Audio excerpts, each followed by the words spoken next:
لیکن سارے پھول اگر کسی ایک پھول پر رش کر رہے ہو تو اس پھول کے بڑے مقدر ہوتے ہیں. چمیلی کی اپنی شان، ہر پھول کی اپنی عزت، لیکن ہر پھول گلاب کی طرف اس چاشنی سے دیکھتا ہے کہ اس کی خوشبو کے اندر وہ جاذبیت موجود ہے جو میرے محبوب کے پسینے کے ساتھ جس کی نسبت ہے.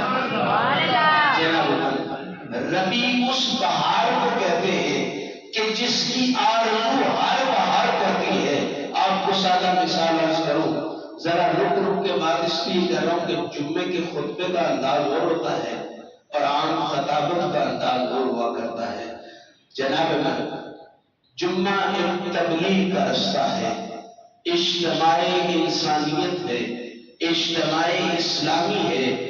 یعنی پورے ہفتے کے بعد جب جمعے والے دن مسلمان اکٹھے ہو کے اجتماع میں صفوں میں کھڑے ہو کے ہاتھ باندھ کر کھڑے ہوتے ہیں تو کافر ان کی حیبت سے ڈرتے ہیں کہ ان کو دور کرنے والے عناصر دور کرتے رہ گئے. لیکن جب رب کو سجدہ ریزی کرنے کی باری آئی تو مسلمانوں نے اکٹھا ہو کے کھڑے ہو کے بتایا ہم محمد کے کلمہ پڑھنے والے ہیں، ہم نہ کل بٹ سکے ہیں نہ آئندہ آگے بڑھیں گے. جن کے دل میں مصطفیٰ کریم کا عشق اس دل کو سرشار کرتا دے وہ امت کو تھوڑا نہیں کرتے، وہ سجدے اکٹھے ایک ساتھ کر کے دنیا کو بتاتے ہیں ہمارا رب بھی سچا ہے، ہمارا مصطفیٰ بھی سچا ہے.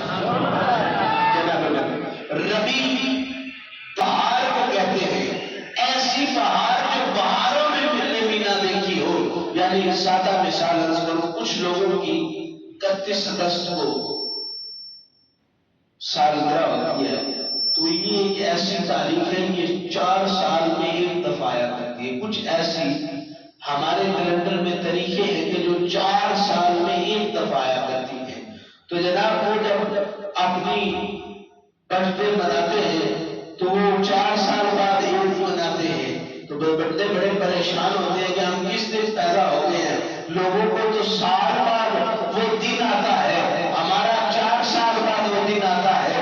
تو جناب جس دن 4 سال بعد اس کا وہ سالگرہ کا دن آتا ہے تو بڑی مسرت محسوس کرتا ہے کہ جو لوگ سال ہر سال مناتے ہیں میں 4 سال بعد منا کے دنیا کو بتا رہا ہوں کہ میں اس دن پیدا ہوا تھا.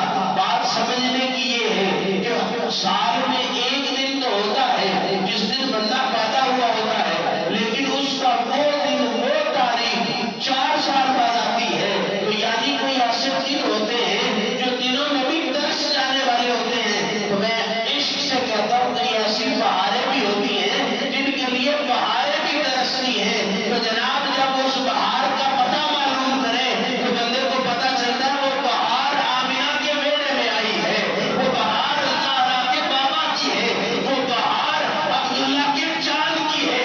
جناب جب مصطفیٰ کریم اس دنیا میں تشریف لائے تو حضرت عبدالمطلب کہتے ہیں مجھے ایسے لگا میرے گھر کو آگ لگ گئی ہے تو میں جلدی سے بھاگا کہ اپنے گھر میں جا کے آگ کو بجھایا جائے، نقصان نہ ہو جائے. لیکن جب میں اپنے گھر میں داخل ہونے لگا تو میں نے اپنی جوتی اتاری. جوتی اس لیے اتاری مجھے شرم آ گئی، لیکن میں حضرت عبدالمطلب کہتے ہیں میں اپنے گھر میں داخل ہو رہا تھا لیکن میرے جوتی اتارنے کا عمل یہ تھا کہ اندر کوئی ایسی نورانیت موجود ہے کہ جس کا حیا کرنا ہے عبدالمطلب تم پر بھی واجب ہے. تو جب حضرت عبدالمطلب اپنے گھر میں داخل ہوتے وقت جوتی اتارے ہیں وہ دادا پہلے آتا ہے، پوتا بعد میں آتا ہے. دادے کی عمر بھی زیادہ ہوتی ہے، عظمت بھی زیادہ ہوتی ہے، شان بھی زیادہ ہوتی ہے. لیکن جب دادا کسی پوترے کا حیا کر رہا ہو تو پتہ یہ چلتا ہے پوترا شانوں والا ہے. جب دادا اندر داخل ہوا تو جناب ابو طالب اپنی گود میں عبداللہ کے لاڑے کو دیکھ بھی رہے ہیں اور یہ شعر پڑھتے جا رہے ہیں عبداللہ تیرے حسن کی باتیں اور ہے محمد کی پیشانی کے حسن کی باتیں اور ہے. میں نے کل بھی ایک جگہ عرض کی اور یہاں رک کے عرض کروں گا، ہم سے لوگ تکلیف کا اظہار یہ کرتے ہیں کہ بھائی وہ 14 صدیاں پہلے پیدا ہوئے، آج 1500 سال ہو گئے ہیں، میرے مصطفیٰ کے جشن کو